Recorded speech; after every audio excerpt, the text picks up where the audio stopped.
अगर आप चाहते हैं स्टॉक मार्केट से इंपॉर्टेंट न्यूज आपसे मिस ना हो तो चैनल को सब्सक्राइब करके जरूर जाइए। दो स्टॉक आज है। एक वायदा कारोबार से हाल ही का नया वायदा कारोबार का खिलाड़ी, लेकिन आपको कैश में लेना है, और वो है बैंक ऑफ इंडिया।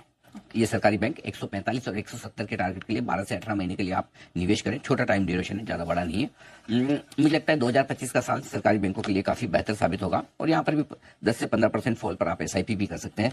पहला, 2025 का साल सरकारी बैंकों के लिए अच्छा होगा, और क्यों अच्छा होगा वो मैं बताऊं। दो रीजन से, एक वैल्यूएशन से इनके आकर्षक है, और दूसरा माहौल, जिसको अंग्रेजी में ना रिसर्च एनालिस्ट टेलविंड बोलते हैं ना, मैं उसको माहौल बोलता हूँ। माहौल इनके लिए अच्छा है। क्यों? देखो, 2025 में दो चीजें होने की संभावना पूरी। एक, कच्चा तेल घटेगा और शायद मेटल बढ़े ना। अगर ये दोनों चीजें नीचे रहती तो इनकी वजह से महंगाई दबी हुई रहेगी। और बैंक्स के लिए कम महंगाई होना एक बड़ा पॉजिटिव ट्रिगर होता है। क्यों? क्योंकि अगर महंगाई कम होगी तो ब्याज दरों में कटौती होगी। फरवरी से शायद शुरुआत होती हुई दिखे। ये ब्याज दरों की कटौती 2 होती है, 3 होती है, 4 होती है, देखने वाली बात है। जितनी महंगाई जल्दी से कम होगी उतनी कटौती होगी। ये सरकारी बैंकों के लिए ज्यादा फायदेमंद होगा। बैंकिंग सेक्टर में एक ही चिंता है इस वक्त, माइक्रो फाइनेंसिंग लेंडिंग को लेकर। इन बैंक्स का, स्पेशली सरकारी बैंक का और बैंक ऑफ इंडिया का एमएफआई बिजनेस बहुत ही कम है, तो वहां पर इनके लिए रिस्क बहुत कम है। और जो है उसमें भी अगर रेट कट होते हैं तो वो फायदा देने वाली बात ही होगी। पिछले 5 बजट के पहले आप देखिए, हमेशा बजट से पहले पीएसयू बैंक्स में रैली बनती है। इस वक्त तो सरकारी बैंकों में IDBI bank, bank of Maharashtra वगैरह, इनको प्राइवेटाइज करना मतलब बेचने वाली भी है सरकार।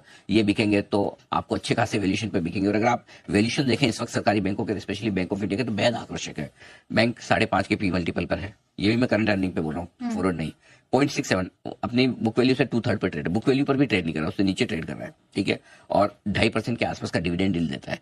उस सब के लिहाज से अगर आप देखेंगे तो बहुत बढ़िया। अब आइए, करंटली क्या चल रहा है। लोन ग्रोथ पिछली तिमाही की 16% आई है।